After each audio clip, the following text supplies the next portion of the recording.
नमस्कार। हर तस्वीर में कहानी है देख रहे हैं आप और मैं हूं आप सबके साथ अनूप। मधुबनी में नदी की तूफानी धारा में आइसक्रीम की ट्रॉली के साथ आइसक्रीम वाला बहने लगा। सांसें थामने वाला मंजर देख हर कोई चौंक पड़ा। फिर क्या हुआ, देखिए इस रिपोर्ट में। सड़क पर बह रही तूफानी धारा के बीचों बीच फंसा आइसक्रीम का ठेला डगमगाने लगता है। वहां मौजूद लोग उसे जहां इन दिनों अधवारा समूह की नदियां पूरे उफान पर हैं।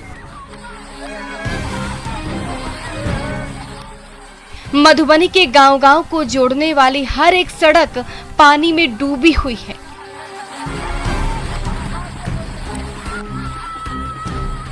सिंहासो पंचायत जाने वाली इसी सड़क से आइसक्रीम की ट्रॉली गुजर रही थी कि तभी अधवारा समूह की नदियों के पानी में अचानक उफान आ गया। आइसक्रीम की ट्रॉली पानी की धारा के साथ डगमगाने लगी और कुछ ही देर में आइसक्रीम वाले के साथ साथ पूरी ट्रॉली बहने लगी।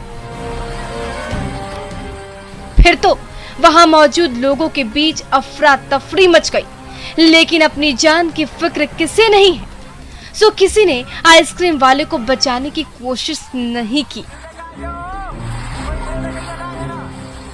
हालांकि कुछ दूर आगे जाकर आइसक्रीम की ट्रॉली और उसे चलाने वाला शख्स किनारे पहुंच गया और उसकी जान बच गई। अमित रंजन, न्यूज़ 18 मधुबनी। सीतामढ़ी में बागमती नदी ने हर रास्ता बंद कर दिया तो घाट पर मरीज को लाद कर चल पड़ी हिचकोले खाती नाव। क्या करे, कोई और रास्ता भी तो नहीं बचा रह गया था। बागमती नदी के पानी में हिचकोले खा रही है नाव। नाव पर लदी है खाट और खाट पर लेटे हैं बरानी गांव के बीमार बुजुर्ग बलदेव महतो। और बाढ़ के पानी में बीमार बुजुर्गों को लिए बढ़ती चली जा रही है जिंदगी की नाव। कभी बीच धारा में डगमगाने लगती है तो कभी हिचकोले खाने लगती है, लेकिन नाव का मांझी भी तो मंझा हुआ है। नाव को संभालता है और उसे पार लगाकर ही दम लेता है।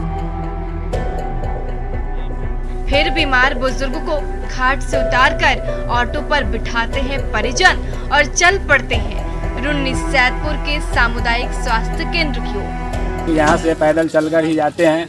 अभी ज़्यादा तबीयत खराब होने के कारण हम लोग खटिया पर इनको लेकर आए हैं। यहाँ नहीं कोई हॉस्पिटल की व्यवस्था है, नज़दीक में नहीं कोई हम लोगों का कोई राह व्यवस्था नहीं है। हम लोग खटी के सहारे से लाए हैं अपने बाबा को और अभी बांध तक आए हैं, लेकिन एम्बुलेंस को भी कॉल किए लेकिन उसका भी कोई फोन लग नहीं रहा है और बहुत सारी कठिनाइयाँ है। मॉनसून में जब से बागमती नदी उफान पर आई है तब से रुन्नी सैदपुर प्रखंड के दर्जनों गांव चारों ओर से घिर गए हैं। न जाने का रास्ता बचा है और न आने का। अब कोई बीमार पड़े तो नाव से अस्पताल जाने के सिवाय और कोई दूसरा रास्ता भी नहीं बचता। लेकिन बाढ़ के अथाह पानी में नाव की सवारी भी कम खतरनाक नहीं है। फिर भी ये ग्रामीण करे तो क्या करे, बीमार रोगी को नाव पर लादते हैं और चल पड़ती है हिचकोले खाती नाव। नाव से ही उतारना होगा, नाव ही एक सहारा, नाव के अलावा दूसरा कोई सहारा नहीं है। और कई मरतबा दुर्घटना भी हो गया हुआ है। एक तो ऐसे भी आदमी बीमार है, उसके अलावा कभी दुर्घटना हो जाए तो ये समस्या पे समस्या आदमी को हो जाता है। जब भी मॉनसून का मौसम आता है बागमती नदी की धारा से चारों तरफ से घिरे ये ग्रामीण कांप जाते हैं, लेकिन जिंदगी थमने का नाम नहीं है। इसलिए तमाम मुश्किलों के बीच भी जिंदगी चलती जाती है। Bureau report, news 18।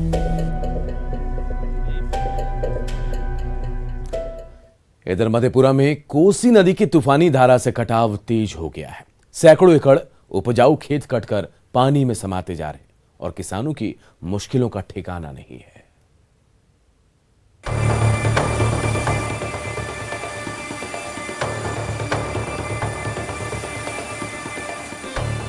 Kosi barrage का फाटक खोलते ही कोसी नदी की तूफानी धारा आलमनगर से पुरानी के गांव-गांव में कहर मचाने लगी है।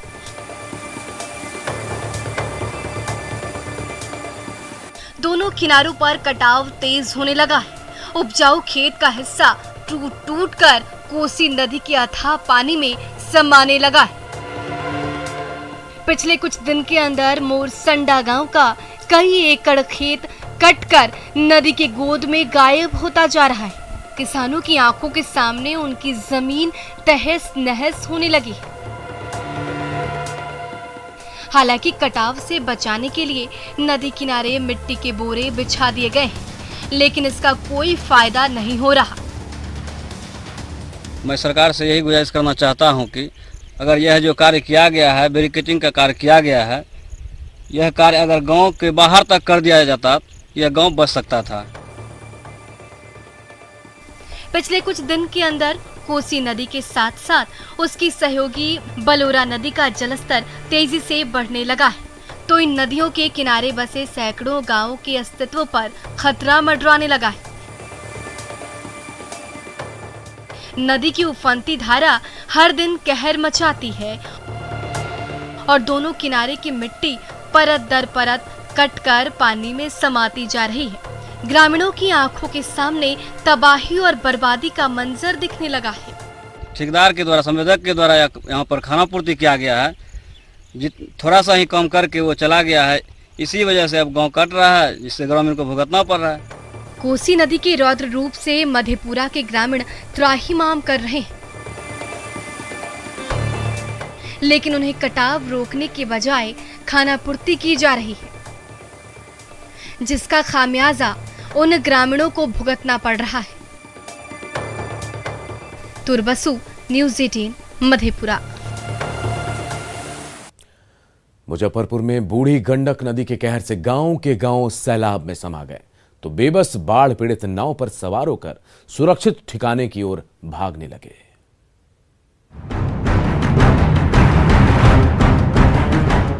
मेठन सराय के जिन गली मोहल्लों में कभी जनजीवन आबाद हुआ करता था, आज वहां बस पानी ही पानी है। क्या मकान और क्या मैदान। सैलाब ने ऐसा सितम ढाया है कि जिस तरफ भी नजर जा रही है पानी ही पानी नजर आ रहा है। बाढ़ में आकंठ डूबी झोपड़ियां नजर आ रही है, पानी से लबालब मैदान नजर आ रहे हैं और उस पर बेबस बाढ़ पीड़ितों को लाद कर दौड़ रही नाव नजर आ रही है। अंदर का स्थिति बद से बदतर है। बाढ़ की स्थिति महीनों दिन से है, लेकिन ये 10 दिन से बहुत ही बेकार स्थिति हो गई है। इधर आपको मिठन सराय में जो मुखिया इंद्रमोहन झा है, वो 1 सप्ताह से नाव चलवा रहे हैं। बहुत बुरी स्थिति है। देख रहे हैं कि क्या बाढ़ का जो है जो रहन सहन का जो दिक्कत हो रही है, सामान घर से निकालना मुश्किल हो गया है। जहाँ तक सामान जो है सो जहाँ है वहाँ पड़ा रह गया है। बूढ़ी गंडक नदी ने देखते ही देखते ऐसी धारा बहाई कि मिठन सराय से लेकर माधोपुर और गोसाईपुर से लेकर पैगंबरपुर का बड़ा इलाका तैरने लगा। सैलाब के कहर से सैकड़ों मकान तहस नहस हो गए, आने जाने का हर रास्ता बंद हो गया, तो बाढ़ प्रभावित गांव वाले बचा खुचा सामान लेकर सुरक्षित ठिकाने की ओर भागने लगे। सैलाब के साए में अब यही नाव एकमात्र सहारा बच गया है। बहुत खराब है। उधर एक धूप बचा हुआ नहीं है, माल के खाने के लिए कोई उपाय नहीं है, ना आदमी के खाने के लिए उपाय है। साफ एकदम उत्तराखंड नदी कान्ही में हम लोग के घर है। अच्छा। और वहाँ कोई साधन नहीं है, समझिए खाने पीने का, न माल जाल के कोई उपाय नहीं है। बूढ़ी गंडक नदी का पानी दिनों दिन एक के बाद एक रिहायशी इलाके को अपनी आगोश में लेता जा रहा है और उसी तूफानी धारा के बीच जिंदगी की जंग मुश्किल होने लगी है। सुधीर कुमार, न्यूज़ 18 मुजफ्फरपुर। पटना का एक बड़ा व्यवसायी पत्नी को धोखा देकर दूसरी शादी करने जा रहा था। तभी पहली पत्नी पहुंच गई और फिर सरेआम रंग में ऐसा भंग पड़ा कि हर कोई तमाशा देखने लगा।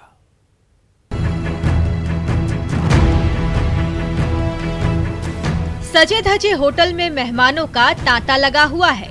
नई नवेली दुल्हनिया के इंतजार में दूल्हे राजा बैठे हुए हैं। वरमाला की रस्म बस शुरू ही होने वाली है कि तभी रंग में भंग पड़ गया। दूल्हे राजा की पहली पत्नी आधम की और लगी हंगामा मचाने। ऐसा करते हैं क्या? हाँ? एक लड़की शादी करके और बेटी करके छोड़ दिया पैदा। इसके भरोसे पैदा किया। अरे तुमको शादी करनी थी तो तुमने पहले ही शादी कर लेते ना उससे, जिस लड़की से करनी थी शादी। मेरा जीवन बर्बाद करके अब शादी क्यों कर रहे हो? पहले कर लेते शादी। ये नजारा है पटना के एक प्रतिष्ठित होटल का, जहां एक बड़े व्यवसायिक घराने के चिराग का धूमधाम के साथ विवाह हो रहा था। हर तरफ मेहमानों की भीड़ भरी हुई थी। तभी ऐन मौके पर दूल्हे राजा की पहली पत्नी न जाने कहां से पहुंच गई और पूरे परिवार पर आरोपों की बौछार कर दी। मेरे जीवन, मेरी बेटी का जीवन, 8 साल की बेटी है मेरी, क्या भविष्य होगा उसका? सोचा है कभी? ऐसे करते हैं, बर्बाद करते हैं इतने अच्छे फैमिली, खानदान, ज्ञान गंगा फैमिली, और क्या कर रहे हो तुम लोग? दरअसल पटना के प्रतिष्ठित ज्ञान गंगा पब्लिकेशन के मालिक सिद्धार्थ सिंह और नम्रता सिंह की शादी को 8 साल हो चुके हैं। इसी बीच पति पत्नी में विवाद हो गया और पत्नी अलग हो गई, तो पार्टी जजमेंट के आधार पर सिद्धार्थ सिंह ने पहली पत्नी से तलाक ले लिया और दूसरी शादी रचाने लगे, जहां पहली पत्नी नम्रता सिंह पहुंच गई और भरे मंडप में सबको खरी खोटी सुनाई। इसने मुझे धोखे से 2018 में ही डिवोर्स ले लिया था और मुझे कोई खबर नहीं, कोई नोटिस नहीं, कुछ भी नहीं बताया। और पिछले साल तक ये लोग धोखा फ्रॉड करके मुझे अपने घर पे बुला रहे थे रखने के लिए कि आप आ जाओ। ये भी एक फ्रॉड था। और मुझे मेरी एक बेटी भी 8 साल की। पटना के पॉश होटल में सरेआम पति और पत्नी के झगड़े को लेकर हाई वोल्टेज ड्रामा घंटों चलता रहा और दोनों तरफ से एक दूसरे पर आरोपों की झड़ी लगती रही। धर्मेंद्र कुमार, न्यूज़ 18 पटना। इधर पटना के बुद्धा कॉलोनी में शातिर अपराधी ने दिन दहाड़े युवती से मोबाइल छीन लिया। सीसीटीवी में कैद वाकये की तस्वीरें हर किसी को चौंका रही है।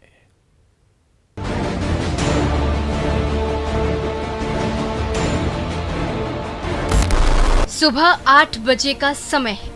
पटना के पौष बुद्धा कॉलोनी के लिंक रोड में अभी ज्यादा चहल पहल नहीं। एक युवती उसे सुनसान रास्ते से गुजर रही होती है, तभी पीछे से एक उच्छक्का अचानक दौड़ता हुआ आ धमकता है और उस युवती के पीठ पर अपने पैर से जोरदार वार करता है।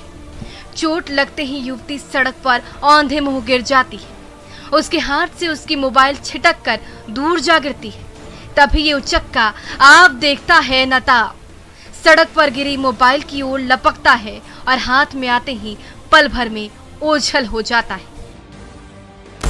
फिर तो पूरे मोहल्ले में हंगामा मच जाता है। सड़क पर गिरी युवती चोर चोर चीखने लगती है और उसके पीछे भागने लगती है, तो वहां मौजूद साइकिल सवार भी अपनी साइकिल घुमाता है और उसके पीछे हो लेता है। बुद्धा कॉलोनी के एक घर में लगे सीसीटीवी कैमरे में पूरा वाकया कैद हो जाता है। युवती को सड़क पर गिराकर मोबाइल छीनने में ऐसे शातिर अपराधी को 10 सेकंड भी नहीं लगते। एक बार फिर से देखिए इस मोबाइल लुटेरे का दुस्साहस। मॉर्निंग वॉक करती हुई ये युवती वापस घर लौट रही थी, तभी ये शातिर अपराधी पीछे से आता है और उसे धक्का देकर सड़क पर गिरा देता है। फिर बिजली की तेजी से मोबाइल झपटता है और वहां से तुरंत 9-2-11 हो जाता है। अपराधी की हरकत की शिकार युवती जोर जोर चिल्लाने लगती है। बिहार की राजधानी पटना के पौष मोहल्ले में से एक बुद्धा कॉलोनी में दिन दहाड़े महज चंद सेकंड के अंदर हुए ये सनसनीखेज वारदात हर किसी को हक्का बक्का कर रही है। Bureau report, news 18।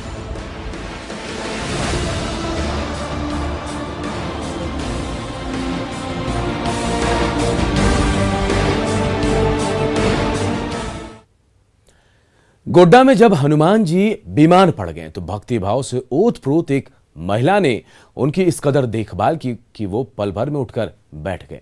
देखिए दिल को छू लेने वाली ये तस्वीर।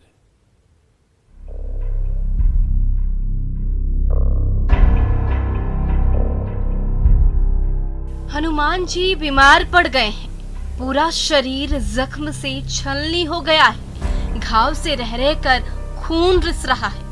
पूरा का पूरा शरीर दर्द से कराह रहा है। छटपटाहट के मारे हनुमान जी निढाल पड़ गए हैं। बेजुबान की हालत देखकर वीणा देवी से रहा नहीं गया और ले आई अपने घर। जख्म पर मरहम लगाया, पूरे शरीर को स्नेह से सहलाया। अब जाकर हनुमान जी को थोड़ी राहत महसूस हुई। प्रेम के कोमल एहसास से दर्द का असर थोड़ा थोड़ा कम होने लगा और बंदर महाराज आराम से बेड पर लेट गए। हम वो गर्म पानी से तुलसी दे के हम धो के फिर दवाई लगाए, फिर तुलसी डाले, पूरा मालिश कर दिए तो तकिया लगा के पलंग में सो गए। बंदर महाराज पेड़ पर उछल कूद कर रहे थे, तभी पेड़ की टहनी से चोट लग गई। दर्द के मारे छटपटाने लगे। बजरंग बली की हालत देखकर वीणा देवी की भक्ति भावना जाग गई। वो हनुमान जी की सेवा में जुट गई, जख्म पर दवा लगाई, पूरे शरीर की मालिश की और देखिए निश्चल स्नेह से मखमली एहसास का कमाल। पल भर में सारा दर्द न जाने कहां चला गया और बंदर महाराज फिर से पुरानी रंगत में लौट आए। मजे से रसीले आम का जायका लिया और मचाने लगे धमाचौकड़ी। ये पहले बेर घर घुस के सो गया, एकदम बच्चा तरह तकिया लगा के सो गया। तो हम सोचे बजरंग बली आ गया तो इसका जरा सेवा कर।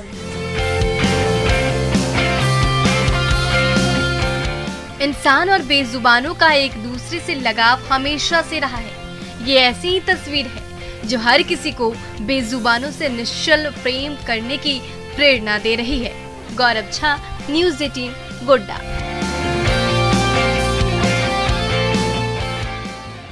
रांची का धुरंधर खली शिवम घरेलू CWE के बाद WWE के अखाड़े में देश का झंडा बुलंद करना चाहता है और जहां उसकी टक्कर अंडरटेकर जैसे पहलवानों से होने वाली है।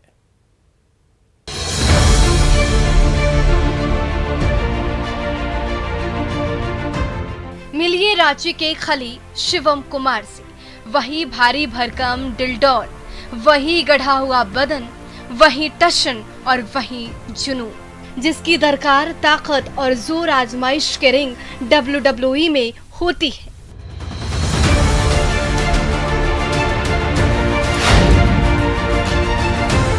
पिछले साल जालंधर में जब CWE का अखाड़ा सजा था तो रांची के दमदार पहलवान ने बड़े बड़े सुरमाओं को पल भर में पटखनी दे दी थी। तो ग्रेट खली ने उनके सीने पर CWE का ये चमचमाता मेडल सजा दिया था।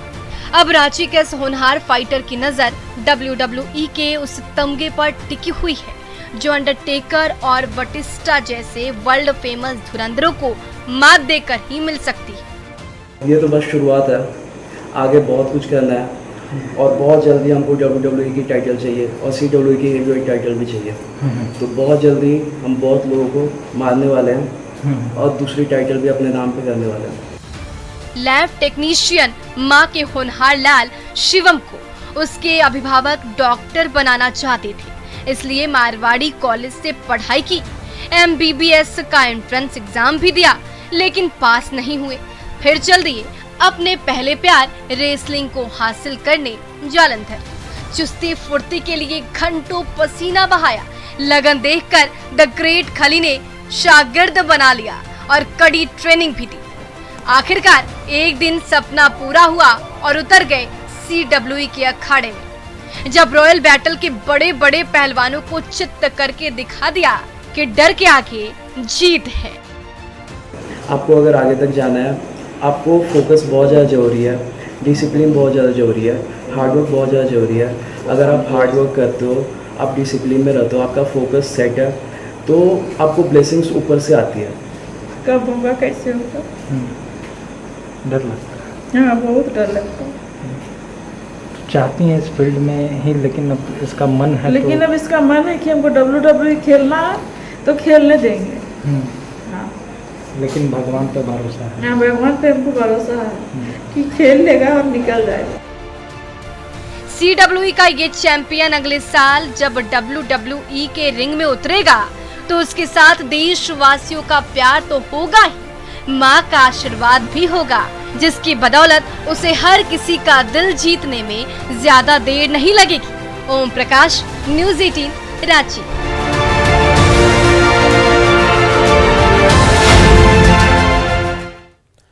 और इस बुलेटिन में इतना ही, लेकिन खबरें लगातार जारी है। देखते रहिए न्यूज़ 18 बिहार झारखंड।